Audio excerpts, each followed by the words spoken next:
So picture this. It's Monday morning. You know, that time of the week where even your coffee needs a coffee. I'm at the office and someone's brought in donuts, but they placed them right next to the printer. The printer, that thing's like the Bermuda Triangle of office supplies. Papers vanish, the ink cartridge always needs replacing, and now it's a donut buffet? And of course, there's always that one coworker who hovers by the printer. They pretend to be engrossed in their phone, but the second you hit print, bam! They're right there. It's a jungle out there, people. But hey, it's all in good fun, right? We laugh, we joke, we share a few or maybe more than a few donuts. It's all part of that special office ecosystem. But sometimes, even in the most lighthearted environments, there are these little things, these subtle interactions that can leave someone feeling a bit off. And that, my friends, is what we're going to dive into today. We're going to talk about microaggressions, those seemingly small comments or actions that, intentionally or not, can make someone feel excluded, stereotyped, or just plain uncomfortable. You know how sometimes you walk into a room and you can just feel that something's a bit off? Like maybe someone's left a carton of milk out on the counter, or maybe there's just this weird vibe in the air. That's kind of what microaggressions are like. They're these little things, these subtle comments or actions that can create an uncomfortable atmosphere, especially for folks from marginalized groups. Imagine this. You're in a meeting and you share an idea, and then someone says, "Wow, that's surprisingly good." Now, they might not have meant anything bad by it. Maybe they were trying to be complimentary, but that word surprisingly can sting a little. It's like they're saying they didn't expect you to have a good idea in the first place. Or how about this? You're chatting with a coworker, and they ask, "Where are you from?" Again, they might just be curious, but that question implies that you're not really from where you said you were from, that you're somehow different, an outsider. These microaggressions, they're like those tiny pebbles in your shoe. One or two you can probably handle, but when they keep adding up, it can really start to hurt. Now let's be clear, folks. Most of the time, people don't mean to be hurtful. They're not going around with a checklist of microaggressions, trying to ruin someone's day. A lot of these behaviors stem from something called unconscious bias. Unconscious bias is like having a favorite pair of comfy sweatpants. You slip them on without even thinking about it. It's the same with unconscious bias. It's those ingrained beliefs we have about different groups of people, often based on stereotypes we've been exposed to throughout our lives. We don't consciously choose these beliefs, but they're there, lurking in the back of our minds, influencing how we perceive and interact with others. For example, we might unconsciously associate certain professions with certain genders. Like we might picture a surgeon as a man or a nurse as a woman. Or we might unconsciously make assumptions about someone's intelligence or work ethic based on their race or ethnicity. The thing is, these unconscious biases can lead to microaggressions, even when we have the best of intentions. It's like accidentally stepping on someone's foot because you weren't paying attention. It wasn't intentional, but it still hurts. Let's talk about origins, people. No, not the beginning of the universe, although that's fascinating stuff. I'm talking about where we're from, our roots, our heritage. It's a beautiful tapestry, isn't it? So many cultures, languages, and traditions all woven together. But sometimes, even with the best intentions, conversations about origin can take a turn for the microaggressive. You know, those seemingly innocent questions that can actually make someone feel like they don't belong.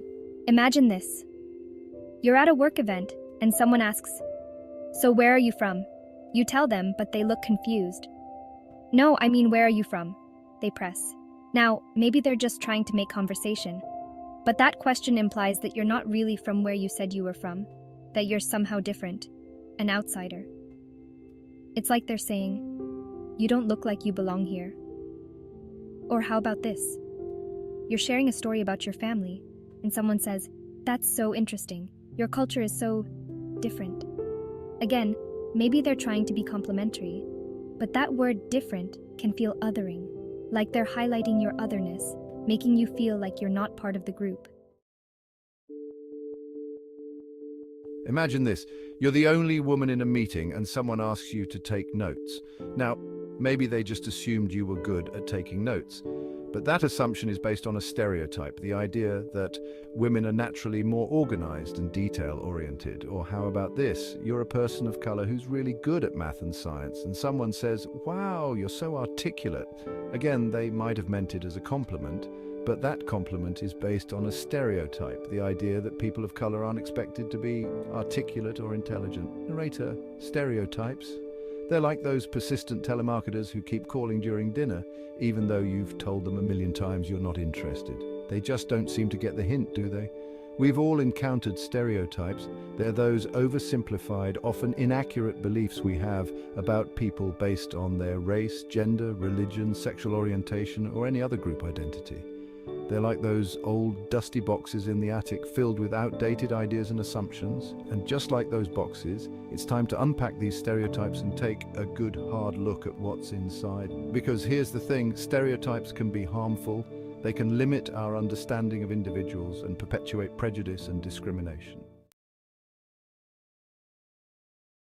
Okay, let's talk about humor. Laughter is important, people. It's the best medicine, they say. It brings us together, lightens the mood, and makes life a little more bearable. But there's a fine line between funny and offensive. Humor is subjective. What one finds hilarious, another might find hurtful. And that's tricky, especially in the workplace. Imagine this. You're in the break room and someone cracks a joke about a particular race. Even if the intention wasn't malicious, the impact can still be hurtful. Jokes targeting someone's identity can create a hostile work environment. Let's ensure our humor brings people together, not tears them apart. All right, folks, enough with the heavy stuff. Let's talk solutions, shall we? How do we create a more inclusive workplace? A space where everyone feels seen, heard, and respected. It's like building a giant, awesome, super inclusive treehouse. But building an inclusive treehouse takes effort, collaboration, and a whole lot of heart. Here are a few practical tips to make our workplaces more welcoming for everyone. We all have unconscious biases. The first step is to acknowledge them. Next up, let's embrace empathy. Put yourself in someone else's shoes. Listen to understand, not just to respond. By doing so, we can create a more inclusive and understanding workplace. Let's talk about finding your voice. Your voice matters, and it deserves to be heard, especially when it comes to addressing microaggressions. Now, I know what you're thinking. Ellen, speaking up is scary. What if I say the wrong thing? What if I offend someone? What if they laugh at me? Trust me, I get it. But here's the thing, silence only perpetuates the problem. So how do we find our voices and speak up in a way that's both assertive and respectful? First things first, check in with yourself. How are you feeling? It's important to acknowledge your own emotions before addressing the situation. You can calmly and respectfully address the person who made the comment. Let's talk about kindness, folks. It's like that warm, fuzzy feeling you get when you help an elderly person cross the street, or when you return a lost wallet, or when you let someone cut in front of you in traffic, even though you're late for a very important date, with your couch and a bowl of popcorn. Kindness is contagious. It's like a yawn, but instead of making you sleepy, it makes you want to go out and do something nice for someone else. And when we practice kindness in the workplace, it creates a ripple effect, spreading positivity and respect throughout the entire organization. Creating a culture of respect starts with small, everyday actions. It's about treating everyone with dignity and courtesy, regardless of their job title, background, or beliefs. It's about celebrating our differences and recognizing that our unique perspectives make us stronger as a team. Imagine a workplace where people feel comfortable being themselves, where they can share their ideas without fear of judgment, where they feel supported and valued. That's the power of a culture of respect.